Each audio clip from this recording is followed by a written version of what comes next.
Hello, friends. Welcome to our channel, The Literature Cabin. Today we will talk about negative capability. तो negative capability क्या है? अगर ये आपको अभी तक नहीं पता, तो इस वीडियो को आखिर तक जरूर देखें।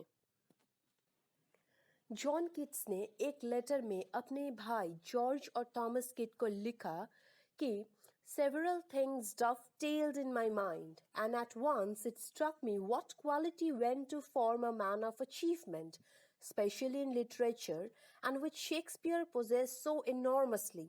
I mean, negative capability. That is, when a man is capable of being in uncertainties, mysteries, doubts without any irritable reaching after fact and reason. तो ये वो लेटर था जहाँ पे किड्स ने पहली बार नेगेटिव कैपेबिलिटी को मेंशन किया और यहाँ पे किड्स शेक्सपियर को बहुत ज़्यादा एडमायर कर रहे हैं इसीलिए क्योंकि उनको लगता है कि शेक्सपियर के पास ये कैपेबिलिटी है जिसे उन्होंने नेगेटिव कैपेबिलिटी का नाम दिया है। तो नेगेटिव कैपेबिलिटी क्या है? अगर हम शेक्सपियर के प्लेस को देखेंगे तो हम समझ पाएंगे कि शेक्सपियर एक इम्पर्सनल ड्रामेटिस्ट है। इम्पर्सनल मतलब जो कि पर्सनल नहीं है, मतलब जो कि व्यक्तिगत नहीं है। तो इम्पर्सनल ड्रामेटिस्ट हम शेक्सपियर को क्यों बताते हैं? इसीलिए बताते हैं क्योंकि शेक्सपियर के कैरेक्टर्स को अगर हम देखेंगे तो हम देख सकते हैं कि उनके हर एक क्रिएटेड कैरेक्टर्स एक दूसरे से काफ़ी अलग है। किसी के साथ भी किसी का कोई सिमिलैरिटी नहीं। ये तभी पॉसिबल है जब प्ले राइट अपना पर्सनल ओपिनियन, अपनी पर्सनल कैरेक्टरिस्टिक्स अपने कैरेक्टर पे इम्पोज नहीं करते। तो शेक्सपियर ने कभी भी अपने पर्सनल थॉट्स को, वो क्या सोचते हैं, वो कैसे हैं, उनका कैरेक्टर कैसा है, तो वो अपनी इन पर्सनल चीज़ों को उन्होंने कभी भी अपने कैरेक्टर के ऊपर इम्पोज नहीं किया, जिसकी वजह से उनका हर एक कैरेक्टर एक दूसरे से बिल्कुल अलग है। तो किड्स बोलते हैं कि ये तभी पॉसिबल है जब पोएट या प्लेराइट में बहुत ज़्यादा इमेजिनेशन काम करता है, तभी ये पॉसिबल है कि वो अपना खुद का पर्सनल कैरेक्टरिस्टिक अपने कैरेक्टर पर इम्पोज ना करके कुछ ऐसा बनाए जो कि वो खुद नहीं है। तो ये तभी पॉसिबल है जब इमेजिनेशन बहुत ज़्यादा काम करता है। According to Keats, the true artist should have this capability. तो यहाँ पे हम और थोड़ा डिटेल में समझने की कोशिश करेंगे कि नेगेटिव कैपेबिलिटी आखिर है क्या। पहला point, the artist should be able to feel the wonder of something, particularly something that is unknown to his experience, and not try to understand it by rational analysis. इसका मतलब यही है कि poet rational thoughts के ऊपर, logical analysis के ऊपर ज़्यादा जोर नहीं देगा और ये जानबूझकर वो करेगा ताकि वो जो भी देख रहा है, स्पेशली वो चीज़ें जो कि उसने कभी एक्सपीरियंस नहीं किया, उसको देखकर उसके मन में एक सेंस ऑफ वंडर क्रिएट हो, एक आश्चर्य भाव का जन्म हो। और ये तभी हो सकता है जब वो खुद रैशनली चीज़ों को ज़्यादा समझने की कोशिश ना करके चीज़ें जैसी है बस उसको वैसे ही देखेगा और उसकी ब्यूटी को अप्रिशिएट करेगा। Point number 2, rational analysis may lead to the egotistical sublime of Wordsworth. Wordsworth has too much of the I factor in his poems. Whereas, even though Keats's Ode to a Nightingale begins with "My heart aches," it is not about the poet, but the wonder and beauty of the world of the nightingale, about which the poet does not know much. इसका मतलब ये है कि अगर हम rational analysis पे, logical analysis पे ज़्यादा जोर देने लगे तो वो वर्ड्सवर्थ के पोएम्स के जैसे बन जाएगा, जहाँ पे इकोटिस्टिकल सबलाइम ज़्यादा है, मतलब जहाँ पे आई फैक्टर बहुत ज़्यादा है, मतलब पोएट खुद क्या सोचता है, उसकी खुद की ओपिनियंस क्या है, वो खुद क्या फील कर रहा है। तो पोएट की जो वो मैं क्या सोचता हूँ, मैं क्या फील कर रहा हूँ, मुझे क्या लगता है, मैं दुनिया को कैसे देखता हूँ, वो बहुत ज़्यादा नंबर में पोइट्री में प्रेजेंट होगा। लेकिन किड्स बोल रहे हैं कि ये अगर होगा तो नेगेटिव कैपेबिलिटी पॉसिबल नहीं है। तो इसीलिए हम देख सकते हैं कि किड्स की ode to a nightingale poem जब शुरू होता है वो शुरू हो रहा है इस फ्रेज से कि माई हार्ट एक्स।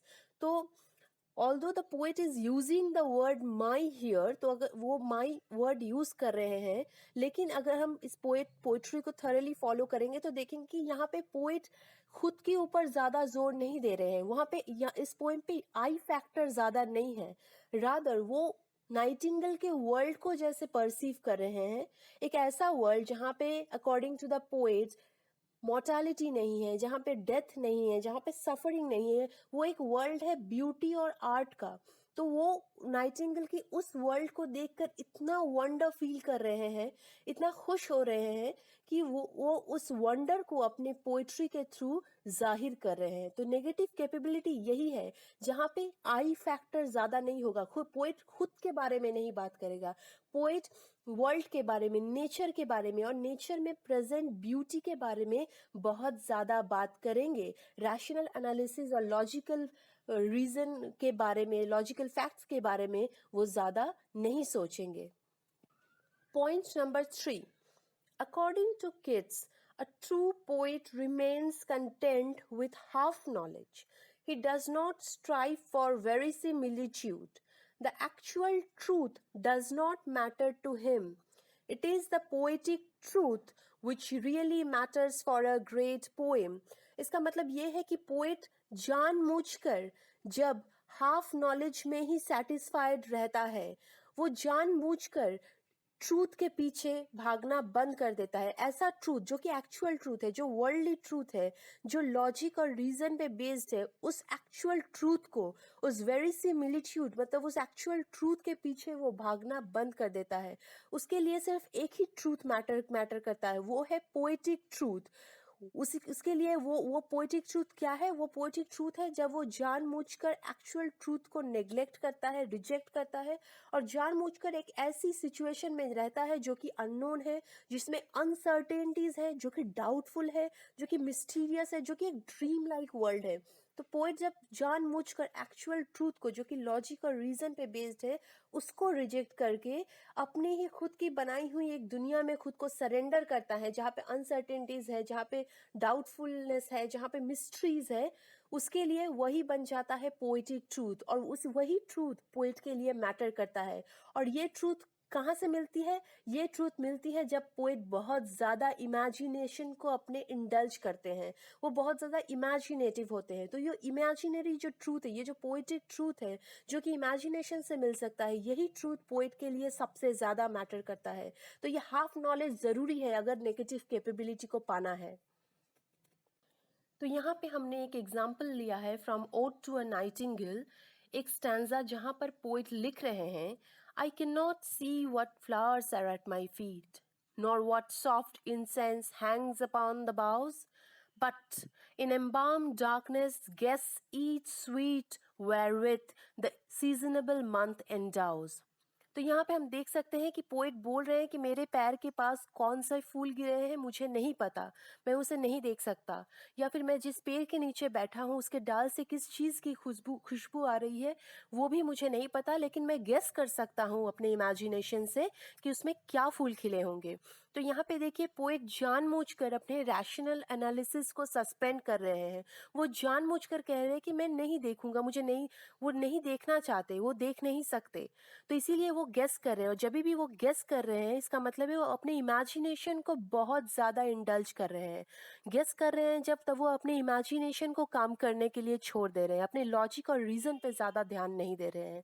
तो यही है नेगेटिव कैपेबिलिटी कि जहाँ पे वो रैशनल एनालिसिस को के ऊपर ज़्यादा जोर नहीं दे रही। यहाँ पे पोइट सर्टेनली नहीं जानना चाहते, वो श्योर नहीं होना चाहते कि क्या फ्लावर्स है, मुझे देखना ही है, मुझे पता करना ही है कि क्या है। रादर वो गेस करना चाहते हैं, वो इमेजिन करना चाहते हैं कि यहाँ पे शायद ये फूल हो सकते हैं। तो ये जो रैशनल एनालिसिस और लॉजिक को वो सस्पेंड कर रहे हैं और इमेजिनेशन के ऊपर ज़्यादा जोर दे रहे हैं, इसे ही हम बोलते हैं नेगेटिव कैपेबिलिटी। तो यहाँ पे हमने और एक स्टैंजा लिया है उसी पोएम से, ओड टू अ नाइटिंगेल से, जहाँ पर पोएट लिख रहे हैं, Thou was not born for death, immortal bird. No hungry generation strayed thee down. The voice I hear this passing night was heard in ancient days by emperor and clown. तो यहाँ पे वो बोल रहे हैं कि तुम मरने के लिए नहीं बने, नाइटिंगेल को बोल रहे हैं कि तुम इमॉर्टल हो। हम इंसान पैदा होते हैं, हम मर जाते हैं, लेकिन तुम मरने के लिए नहीं बने। आज इस शाम को बैठकर मैं जो आवाज सुन रहा हूँ, आज से 100 सालों पहले, हजारों सालों पहले यही आवाज एक राजा ने भी सुनी होगी और एक क्लाउन ने भी सुनी होगी। हम इंसान डिस्क्रिमिनेट करते हैं, छोटा बड़ा इंसानों में भेदभाव करते हैं, लेकिन नाइटिंगेल की दुनिया में, जो कि आर्ट की दुनिया है, जो कि ब्यूटी की दुनिया है, जो कि नेचर की दुनिया है, वहां पे कोई भी डिस्क्रिमिनेशन नहीं होता।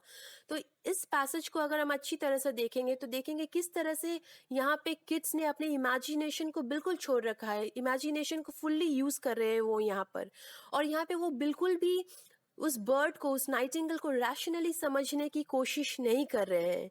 यहाँ पे पोएट अज्यूम कर रहे हैं कि the voice of the Nightingale which he hears was also heard by emperors and clown.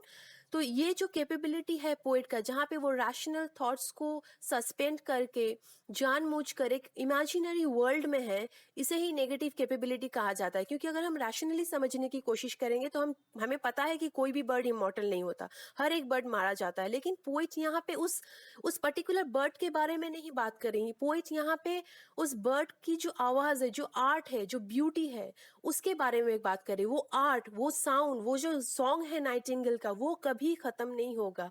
वो 100 साल पहले भी लोग नाइटिंगेल की आवाज सुना करते थे, 100 साल बाद भी सुना करेंगे। तो यहाँ पे वो जो नाइटिंगेल का आर्ट है, जो कि उसका गाना है, इस पे पोएट ज्यादा जोर दे रहे हैं। ये आर्ट, ये ब्यूटी, ये नेचर ही उनके लिए मैटर करता है।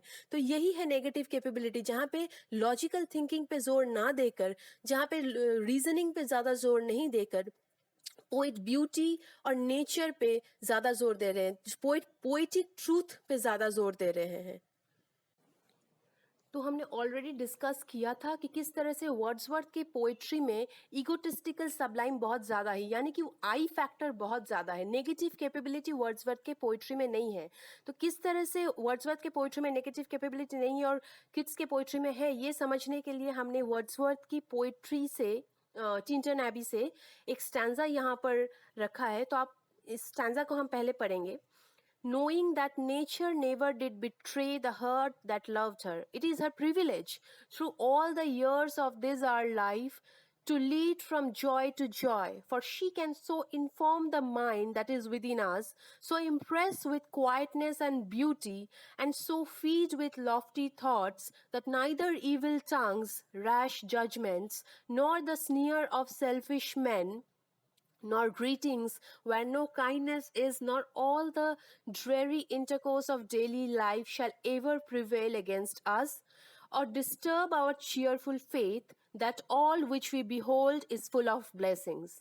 तो ये पैसेज अगर हम अच्छी तरीके से समझे, या फिर टिंटन एबी अगर हम पूरा पढ़ेंगे तो देखेंगे वहाँ पे पोएट 5 साल बाद टिंटन एबी में वापस आ रहे हैं, और वो 5 साल उन्होंने कैसे बिताया और अभी वापस आकर उनको कैसा लग रहा है, उनकी पर्सनल फीलिंग्स कैसी है, उनको क्या लग रहा है, वो क्या एक्सपीरियंस करे, उसके बारे में बात करें। तो आई फैक्टर बहुत ज़्यादा है।